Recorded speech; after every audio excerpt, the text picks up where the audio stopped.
بسم اللہ الرحمن الرحیم. ایک نئے پروگرام کے ساتھ آپ کی خدمت میں حاضر ہے. نگاہیں سر جی دوبارہ سے سپریم کورٹ اور کورٹ کی طرف لگی ہوئی ہیں. آج ایک از خود نوٹس کی سماعت انہوں نے کی جو بات چیت شروع ہوئی تھی جوڈیشری کے رول کے بارے میں. ایک تو اس کے بارے میں تھوڑی سی ہم بات کرنا چاہیں گے, اور دوسرا ایک بڑا ہی انفارچونیٹ ہے سر, اس ملک میں زبان بندی ہے اور ایک شاعر احمد فراد پچھلے چند دنوں سے لاپتہ ہیں. ان کی بیگم دہائیاں دے رہی ہیں اور پوچھ رہی ہیں کہ وہ کس کے پاس ہے. صرف بیگم نہیں, بیگم ان کی جو ہے نا, دیکھیں بیگم سے زیادہ قریب کوئی بھی نہیں ہوتا نا, میں اس لیے ان کا حوالہ دے رہا ہوں. وہ یار کوئی بھی ہے اس ملک کے اندر, کوئی بڑے سے بڑا مجرم بھی ہے, ملزم ہے ابھی تو, آپ کم از کم اس کے بارے میں بتا دیں. میں کیا لفظ استعمال کروں, میں کوئی سخت الفاظ نہیں استعمال کرنا چاہتا, لیکن اگر آنریبل لوگ ہوں تو دیکھیں نا, آنریبل کی بات نہیں ہے. آئی تھنک وہ انسانیت ہو تو اپنی ایک آنر کا مسئلہ بنا کے بیٹھے ہیں. اور یہ جو عدالتوں کا مسئلہ ہے جو آپ نے فرمایا, وہ بھی وہی ہے. دیکھیں یہ جو سارا کچھ اکٹھا ہوا ہے اسی بات سے ہوا ہے. سیکورٹی اسٹیبلشمنٹ کی جو الجڈ الزام ہے کہ مداخلت ہے کورٹس کے اندر, سپیریئر کورٹس کے اندر. پہلے تو ہم بات کر لیں اسی پہ, آپ نے چونکہ کی, پھر ہم فیصل واڑہ پہ آتے ہیں. کل محسن اختر کیانی صاحب نے اس کی, جسٹس محسن اختر کیانی نے, شاعر کا نام بتائیں تاکہ احمد فراد, احمد فراد صاحب کی. ہاں جی بالکل, آپ نے بتایا نہیں, ایکٹیوسٹ ہیں اور کشمیر سے ویسے وہ بلانگ کرتے ہیں کہتے ہیں, اور پنڈی میں رہتے تھے وہ. تو ان کو گھر سے کچھ لوگ آئے ہیں تو ان کو لے گئے ہیں مہمان بنا کے. پولیس کہہ دیے کہ ہم کلولس ہیں, وہاں پہ ہمیں فوٹیج نہیں مل رہی. ایک تو ان کی بڑی مشہور نظم سی کہ جس کی بات نہ پسند آئے اسے اٹھا لو.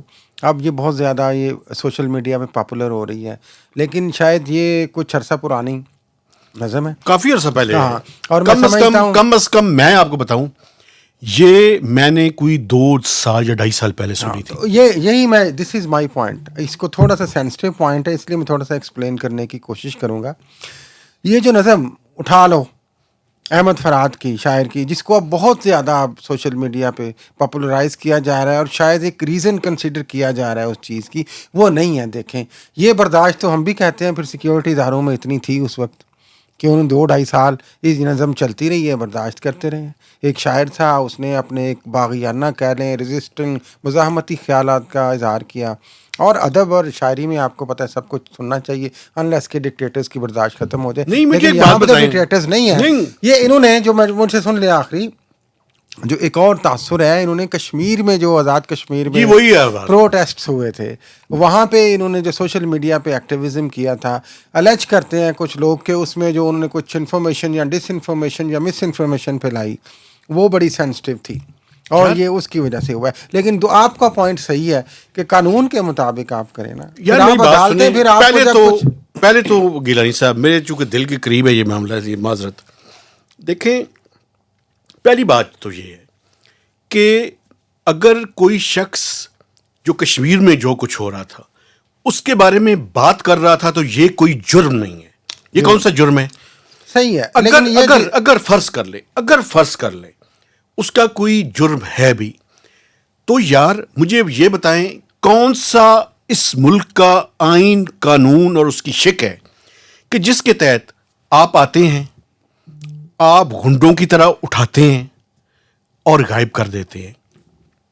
اس ملک کا لا یہ کہتا ہے کہ آپ کسی کو اٹھائیں تو 24 گھنٹوں کے اندر یا 36 گھنٹوں کے اندر بیفور دا کورٹ اس کو پیش کریں, پروڈیوس کریں اس کو. یہ بات. اب مجھے بتائیں کتنے دن گزر گئے ہیں, یہ جو اٹھانے والے ہیں یہ احمد فراد سے زیادہ بڑے مجرم ہیں. نہیں وہ مجرم ہیں. نہیں ریاست تو دیکھیں میری بات سنیں. نہیں آپ مجرم دیکھیں, مجرم تو تب ہوں گے جب آپ ثابت کر لیں. سر یہی تو مسئلہ ہے نا, یعنی اتنے بزدل لوگ ہیں, ہاں جی, اتنے بزدل لوگ ہیں کہ ان کے اندر یہ جرت نہیں ہے کہ وہ کورٹ آف لا کے سامنے یا میجسٹریٹ کے سامنے پروڈیوس کر سکے. کرنا تو چاہیے نا, آئیڈیلی تو یہی ہے. نہیں میری بات سنیں نا, جو آئین اور قانون کو توڑتا ہے وہ مجرم ہے. مجرم ہے unless وہ ریاست ہو یا ریاست کے گنڈے ہوں. معاملہ کورٹ آف لا میں ہی جانا ہے. لیکن جو بات آپ نے کی برداشت والی اور اس طرح والی, اس سے پہلے میں بات کروں بالفرض یا جو شائبہ ہے یا ہو بھی سکتا ہے کہ ایک ڈیمیجنگ فیک نیوز انہوں نے شیئر کی ہو جس کی آپ بھی بات کرتے ہیں, لیکن اگر ڈیمیجنگ فیک نیوز بھی کسی نے شیئر کی ہے تو اس کو بھی تو آپ کورٹ آف لا میں ہی پروڈیوس کریں گے نا یار.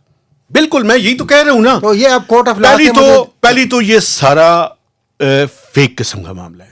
کوئی فیک نہیں ہے. میں بار بار آپ کہتے ہیں, میں کہتا ہوں یہ ہماری سوسائٹی میں اداروں سے لے کے عوام تک ایک عدم برداشت کا مسئلہ ہے. اچھا میری بات سنیں نا, میری بات سنیں. بن چکی ہے مسئلہ یہ ہے کہ اصل میں تکلیف جو ہے نا, وہ جو اس شاعر نے نظم لکھی تھی, اور یہ پہلی دیکھیں اس ملک کی ہسٹری ہے, اس ہسٹری میں فیض احمد فیض, بلکہ اس سے پہلے حبیب جالب, فیض احمد فیض, احمد فراز, یہ لوگ استہارہ رہے ہیں مزاحمت کا.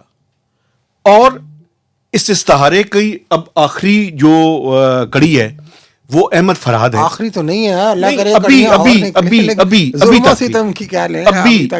ابھی کی میں بات کر رہا ہوں. بہت سارے اچھے شاعر ہیں جو ملامتی شاعری کر رہے ہیں. ابھی جو لوگ آپ اس کو برداشت نہیں کر سکے, آپ اپنے اندر ٹالرنس پیدا کریں, آپ اپنا جو غیر آئینی آپ کا رول ہے اس کو ختم کریں. یو آر رائٹ, یہ غلط ہوا ہے, یہ بہت غلط ہوا ہے. لیکن وہی بات, یہ پھر میں ایک طرح سے کہتا ہوں کہ یہ ٹو وے رسپانسبلٹی. مجھے یہ بتائیں, ایک منٹ ہے, ایک اور بھی تاثر ہے میں جو آپ کو بتانا چاہتا ہوں. انہوں نے آج برداشت کیا نا 2.5 سال اٹھا لو والی کو, وہی نا. اب کیا ہوا, کیا اتنی اچھا ہو سکتا ہے اسے پتہ نہیں کب کہا ہو, 3-4 سال پہلے کہا ہو, میں نے 2 سال کم از کم. مسئلہ یہ ہے کہ جو بھی ایشو آپ کا ہے اس میں ایک کلیئرٹی آنی چاہیے. ایک اور بھی بات ہے, فرض کیا, اور یہ بھی پرسیپشن ہے, میں سوشل میڈیا پہ اور مجھے ذاتی طور پہ پتہ ہے, آپ کا تصور یہ ہے کہ Ahmed Farhad P T I کا سپورٹر ہے. یار پی ٹی آئی کا سپورٹر ہونا جرم ہے؟ کون سا جرم ہے؟ پی ٹی آئی ایک سیاسی جماعت تو ہے نا. میں پی ٹی آئی کا کہتا ہوں, دیکھیں بات, میں پی ٹی آئی کا کوئی سپورٹر نہیں ہوں, مجھے پی ٹی آئی سے قطعاً کوئی ہمدردی نہیں ہے, لیکن مجھے لوگوں کی ہیومن رائٹ سے دلچسپی ہے. مجھے یہ دلچسپی ہے کہ اس ملک کے اندر ڈائیورسٹی رہے. مجھے یہ بھی دلچسپی ہے کہ اس ملک کے اندر مختلف رائے لوگ ہوں. اس ملک کے اندر ٹنل اپروچ نہ ہو. اس ملک میں جنرل عاصم منیر کی سوچ نہ ہو صرف, اس ملک میں باقی لوگوں کی بھی رائے ہو. ایک شخص کی سیاسی سوچ بھی نہ ہو, حکمرانہ سوچ بھی نہ ہو. تو وہ کیوں چاہتے ہیں جرنیل صاحب کہ صرف ان کی سوچ ہو؟ چاہتے نہیں, وہ تو نہیں چاہتے ہیں. وہ چاہتے ہیں. کب انہوں نے کہا کہ مجھے یہ بتائیں, وہ تو ان کی کام کر رہے ہیں, ٹھہرے, ان کی مرضی کے بغیر احمد فرحاد گرفتار نہیں ہوا. ہی از ریسپانسبل فار دس. نہیں ہو سکتا ہے کہ نہیں ہوگا, کیا کر سکتا ہے مطلب ہے یار. نہیں, وہ اتنے میرا خیال ہے کہ نہیں ہے کہ وہ بندے پوائنٹ آؤٹ کر رہے ہیں, ان کے نیچے ایک پورا سسٹم چلتا ہے, آپ کو پتا ہے. میں اس معاملے میں ذرا تھوڑا سا زیادہ میرے دل کے قریب ہے یہ معاملہ, لیکن میں آپ کو اتنی جذباتی نہیں ہوں. مجھے یہ بتائیں کہ اگر اس طرح سے آپ شاعروں کو, ادیبوں کو, مزاحمت کرنے والے لوگوں کو, جرنلسٹ کو, صحافیوں کو, آپ ایک حل ہے یار, میں نے اس دن بھی کہا تھا, میں آج دوبارہ کہہ رہا ہوں, آپ اندر نہ کروائیں, آپ 200-400 صحافی مروا دیں, ختم کریں یہ معاملہ. صحافیوں کی جانوں کے پیچھے ہیں, کبھی انہیں گرفتار کرواتے ہیں یار, نہیں انہیں مرواتے ہیں یار. آپ مجھے یہ بتائیں نا, آپ چاہتے کیا ہیں, یہ کیا چاہتے ہیں؟ اس دن میں نے کہا تھا, مجھے یہ بتائیں, یہ چائنا جیسی اسٹیٹ بنانا چاہتے ہیں, سعودی عرب بنانا چاہتے ہیں, ایران بنانا چاہتے ہیں, کیا بنانا چاہتے ہیں؟ North Korea. لیکن مرضی ہے, ایک جیسی شیو ہو, ایک جیسے بال ہوں, ایک جیسی توند ہو, ایک جیسا کھانا ہو. اس دن تو میں نے کہا تھا نا یار, جو آپ کہہ رہے ہیں منہ پہ پٹی لگا دیں, ٹیپ لگا لیں, چلے وہ نہ کر سکیں آپ تو پھر ایک اور کام کر لیں یار, اس پورے ملک کو جیل قرار دیتے ہیں. جیل سب یہاں سب قیدی ہیں ایک سسٹم کے, یہ کیسے آزاد ہوں گے؟ یہ جنرل عاصم منیر صاحب, سر کچھ شفقت فرمائیں. آپ مہتاب صاحب کہتے ہیں کئی دفعہ کہ آپ نے سب کو فتح کر لیا ہے, مہربانی کریں عوام کو فتح نہ کریں, ان کے دلوں کو فتح کریں. یہ آپ کی شفقت. میں آپ کو ایک بات بتاؤں, مجھے یہ بات کرنے دیں, یہ کرنی بڑی ضروری ہے. میں جو آرمی کا اوور آل رول ہے, جو پولیٹیکل رول ہے, میں کبھی بھی اس کو پسند اور انڈورس نہیں کرتا. لیکن پرابلم پتہ ہے کیا ہے؟ پرابلم یہ ہے کہ پولیٹیشینز گند کریں, غلطی کریں, چھوٹا سا جرم کریں, شاعر, ادیب, صحافی جرم کریں, سزا ملے. آپ کے جرنیل, میں اپنے جرنیل نہیں انہیں کہتا, اب